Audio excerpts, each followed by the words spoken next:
Hey guys, it's me, Ronaldo Gomez, back with another initial reaction and review video. And I just got back from seeing Spider-Man Brand New Day, the fourth film in Tom Holland's Spider-Man series and the seventh appearance of his character. And I'm just gonna say it right now, guys, I loved this movie. It's everything that I've been wanting Tom Holland Spider-Man to be since day one. A grounded street level story where he's in New York, he's fighting his, villains that hate him for him, not because of Tony Stark or whatever. And yeah, it was great. The film, once again, starring Tom Holland, Zendaya, Jacob Batalon, and now starring John Bernthal, Sadie Sink, Mark Ruffalo, and Florence Pugh. And yes, I will be talking spoilers. Just saying, off the top of my head, movie has been out since like Thursday night. So if you haven't seen it, go watch it, then come back and watch this. So to start with the positives would be Tom Holland himself. This is easily, I think, I don't know, maybe No Way Home might be better, but I think right now this might be my favorite performance from him.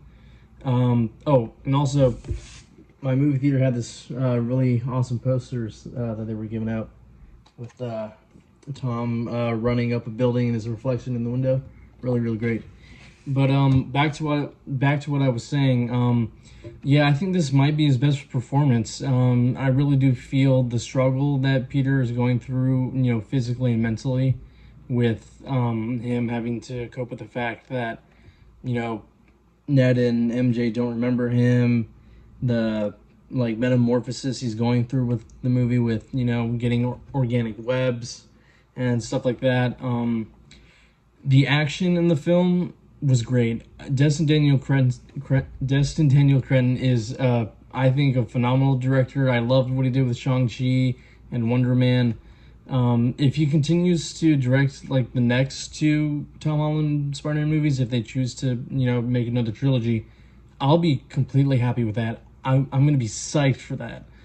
Yeah, with the action, they did do, I think, a good mix of practical, like hand-to-hand stuff and some practical swinging with CGI, of course.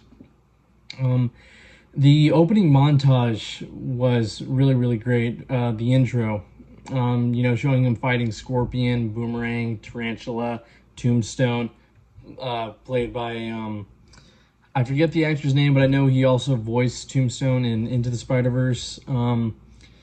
I think my favorite action scene was hands down Spider-Man and Punisher and the Hulk. That was awesome, and some great, back and forth banter between Spider-Man and Punisher, and which makes sense because John Bernthal and Tom Holland are really good friends in real life. And I still have yet to see The Odyssey. I know it's crazy, but I will, hopefully watch it this week. I just wanted to save up some money to see Spider-Man because I'm a huge Spider-Man fan. I think they did handle the relationship between Peter, MJ, and Ned. Not undoing the ending of No Way Home, which really would have bothered me if they did. Kind of would have soured that movie's ending for me. But I'm also curious as to what their future is going to be, for those characters. I don't know if this is Zendaya and Jacob Batalon's last Spider-Man movie, but I mean, if it is, that's fine. But I did enjoy what they did with both of them, especially MJ. I think Zendaya gave, I think, her might be also might be my favorite performance from her, not just from Spider-Man, but maybe ever.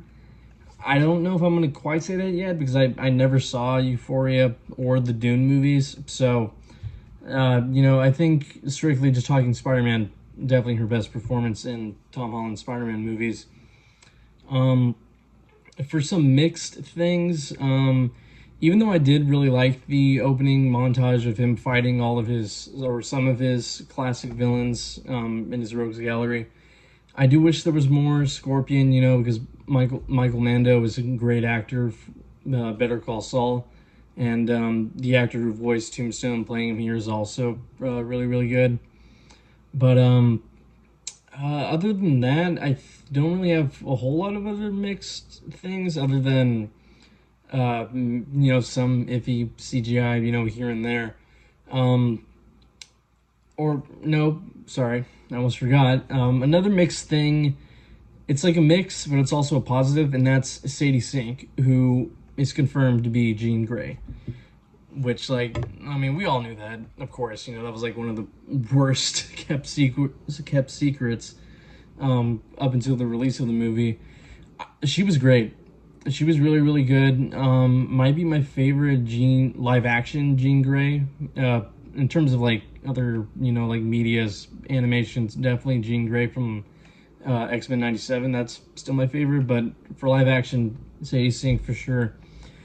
The reason why I'm a little mixed on her is because, on the one hand, she gives like a good performance. I am very much excited to see the future of her character in the X-Men movie that they're gonna be making, which also they announced Samara Weaving is gonna be, or I think she is gonna be Emma Frost.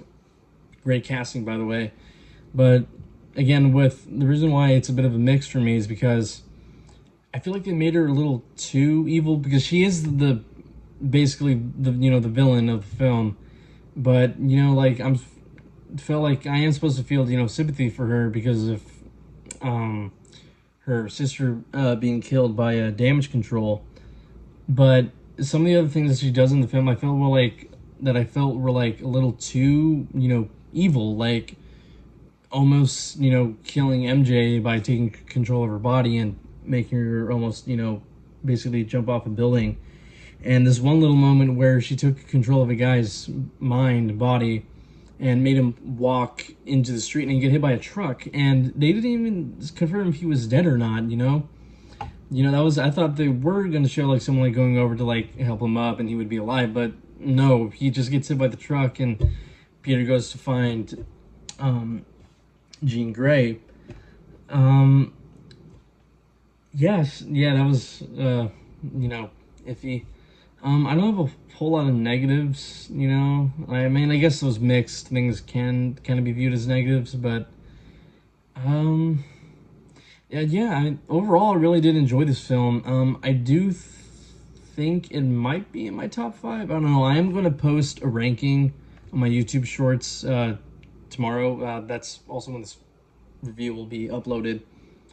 Filming this Saturday night, but yeah, overall really, really good experience, and I'm really am happy with the box office numbers that this movie's making, and that it's a bigger opening than Avengers Endgame. That's really, really cool.